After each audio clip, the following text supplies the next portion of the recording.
Assalamualaikum warahmatullahi wabarakatuh. Perkenalkan, nama saya Nadia Sesadila dengan NIM 2282120215 dari jurusan Ekonomi Syariah semester 4 F. Di sini saya akan menjelaskan materi terkait autokorelasi yang dimana untuk memenuhi tugas akhir dari mata kuliah ekonometrika. Di sini saya akan menjelaskan lebih terkait dengan materi autokorelasi.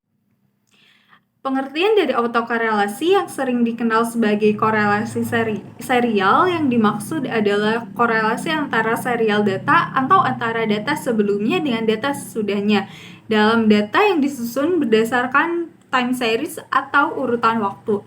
Nah, uji autokorelasi bertujuan untuk melihat apakah dalam model regresi linier ada korelasi antara kesalahan pengganggu pada periode T atau waktu dengan kesalahan pengganggu pada periode T dikurangi 1 atau waktu yang sebelumnya.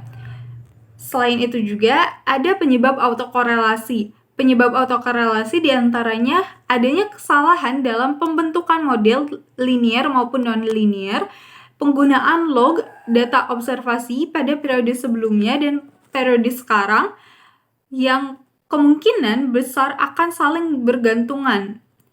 Terus ada fenomena cobweb atau fenomena sarang laba-laba. Nah, terutama terjadi pada penawaran komunitas sektor pertanian. Ada juga tidak memasukkan variabel yang penting dan memanipulasi data yang tidak teliti, lalu menggunakan data yang tidak empiris atau tidak berdasarkan observasi yang dilakukan. Dampak autokorelasi yang pertama yaitu estimator yang dihasilkan masih unbiased, yaitu tidak lagi efisien atau variance tidak minimum sesuai BLEU atau best linear unbiased estimator. Yang kedua yaitu estimasi standar error dan varian koefisien regresi yang didapat akan underestimate. Yang ketiga yaitu pemeriksaan terhadap residualnya akan menemui permasalahan. Yang keempat yaitu autokorelasi yang kuat dapat menyebabkan dua variabel yang tidak berhubungan menjadi berhubungan. Biasa disebut spurious regression atau dapat dilihat dari R-square-nya. Nah, selanjutnya yaitu ada pengujian dari T dan F tidak lagi valid sehingga menghasilkan kesimpulan yang tidak valid.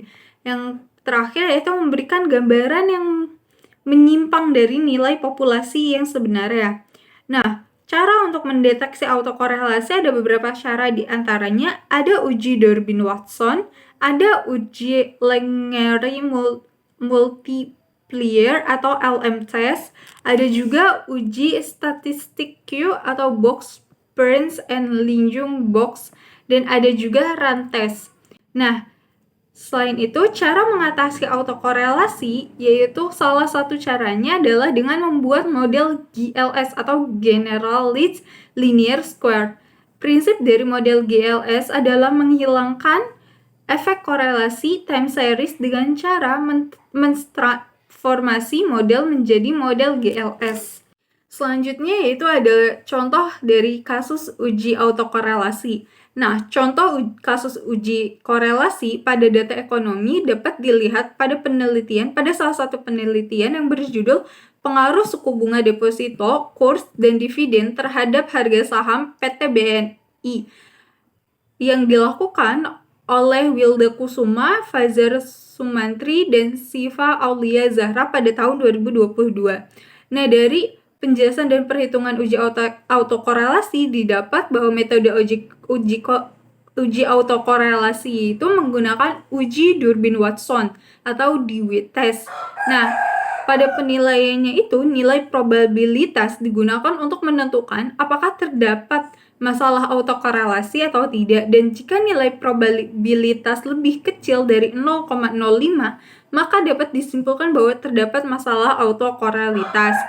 Nah, dari situ perhitungan uji autokorelasi didapatkan bahwa nilai Durbin-Watson yaitu 2,110. Nah, keterangannya itu yaitu tidak signifikan. Interpretasi yaitu berdasarkan hasil dari perhitungan uji autokorelasi, nilai Durbin-Watson sebesar 2,110 yang berada di antara negatif 2 dan 2. Nah, maka hasilnya tidak terjadi autokorelasi maupun non-autokorelasi, yaitu tidak dapat disimpulkan. Nah, dalam penelitian ini, uji autokorelasi dilakukan untuk memastikan bahwa data tidak memiliki pola sistematis yang dapat mempengaruhi hasil dari analisis regresi. Nah, hasil uji menunjukkan bahwa data tidak memiliki masalah autokorelasi, sehingga model regresi dapat digunakan untuk menganalisis pengaruh suku bunga deposito, kurs, dan dividen terhadap harga saham PT BNI tersebut. Sekian presentasi dia yang dapat saya sampaikan. Kurang dan lebihnya saya mohon maaf. Wassalamualaikum warahmatullahi wabarakatuh.